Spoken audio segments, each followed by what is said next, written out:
The Just Lead Advancing Racial Equity Conference, hosted by New Detroit, brought together national and local speakers who provided compelling insights into racial equity and justice. Kari Frazier, Detroit is Different, provides you conversations with some of the phenomenal guests, talking dismantling racism with collaborative solutions.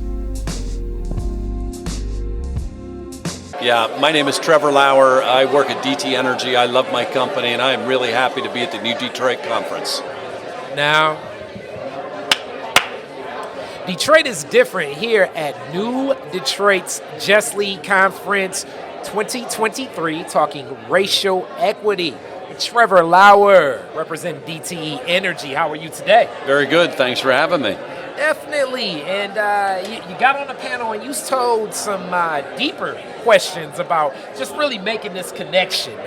You told the story of how sometimes you have to go layers deep to break what I'm going to define as systemic racism that exists in some of these structures, just in ranking systems and things that are not just in DTE system, but a lot of systems that do exist.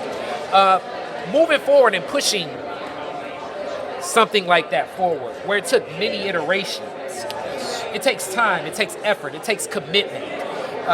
How do you engage the organization to be committed, to spend that time, to really be inclusive and add that real racial equity? You know what? It's a great question. So the first thing I'd say is, and Darlene used this word, is you've got to give an organization grace. Because you've got to give an organization the right amount of time, and I'll come back on why I'm saying the right amount of time to get there, but you also have to push. Because the right amount of time isn't 5 years, it isn't 7 years. In an organization like ours or other business organizations, when we want to make change, we know how to make change by measuring it and asking people to make change. And that could be a top line figure, it could be an operational figure. We need to treat equity the same way we're treating other important business metrics, because I know we can move them. Leaders can move those when you push it. So I think giving grace is one way I think about it, but you got to be personally engaged. That's the other thing that I try to say is, until I got personally engaged and it became really important to me, and I became an ally, that's when I was able to fully engage and know that I could give my discretionary energy to make sure that I was doing the right thing to cause change to happen inside of our organization. And this takes place at a time in our nation where even affirmative action is at question. So, how does a business organization here look to making sure that if it's not mandated, if it's not something that I would say fits in the true mission of that organization, of that business? Yeah, how do you get it there? I like your first, because I think the whole world's going crazy right now. Part of it, I look around and I don't understand what's happening. This is a business imperative for every business in America and every business in the world right now. Things are not the same as they were in the 60s. Look, I wasn't around in the 60s, but I told the story in there that this was a very transactional process for me when I started, because I know we needed to look differently going forward.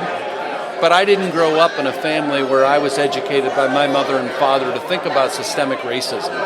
I wasn't educated on what needs to happen differently. So I think organizations have to take the same fundamental approach.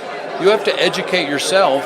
You have to understand why it is a business imperative for the organization. And if your customer base is changing, our customer base is changing dramatically at DTE. If what we need to do for our customers is changing, to make sure that we're offering equitable service across our entire service territory, you've got to dive into the work, right? Nobody else is going to dive into the work for you.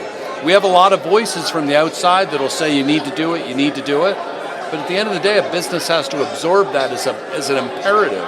And then leadership needs to step up and lead, right? That's what leadership's about. Leadership needs to step in and say, we're going to change.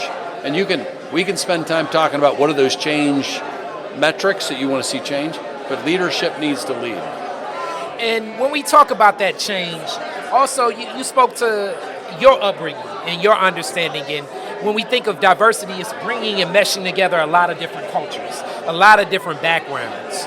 And oftentimes I feel like there's a language gap, and that language gap leads to some of that disconnect as Yeah. we talk about that grace. What steps do you take that you have taken to get better understandings of knowing that, the backgrounds, and that can be through race, that can be through age, that can be through ability, that can be through, right now, even education, to make sure that that value is shared and no one is looked at as, I would say, this is the way it's supposed to be, but more so understanding how it is for many backgrounds. You know what? It's a great question. I can answer it personally for me. First, I had to educate myself on what all of this meant, right? What is diversity, equity, inclusion? What's historic racism, and what's happened across our country? So you can read books. We just heard panelists talking about reading books. For me, I was asked to lead our African American Energy Resource Group at DTE. And when I met with all the leaders of the group, what I said to them is, guys, I'm going to make mistakes. You got to give me grace. I'm willing to step into a space that I know nothing about, and I'm willing to try to help, but I know I'm going to make mistakes. One of the first things you have to be willing to do is be vulnerable enough to know that you'll make mistakes. You got to own your mistakes, but when working with others, they also have to give you a little bit of grace to get there. Secondly, I became a certified diversity professional. I went through Darlene's class, and I spent a week as the president of our organization sitting through classes so I could become a certified diversity professional, because when we talk about concepts, or when other people are approaching me talking about allies, I learned so much in a week. I didn't know what they were talking about, and I needed to get myself in a place where I was comfortable that I could at least carry a conversation and understand, if it's important to you, why should it be important to me, and why should it be important to the organization, so I can holistically get myself around it. So for me, it's be vulnerable, educate yourself, and then ask for grace from others, because you will make mistakes as you go through this. I've said the wrong things multiple times. I like to say 95% of the people at the company give me grace. For the 5% that don't, I hope they know that I have positive intent.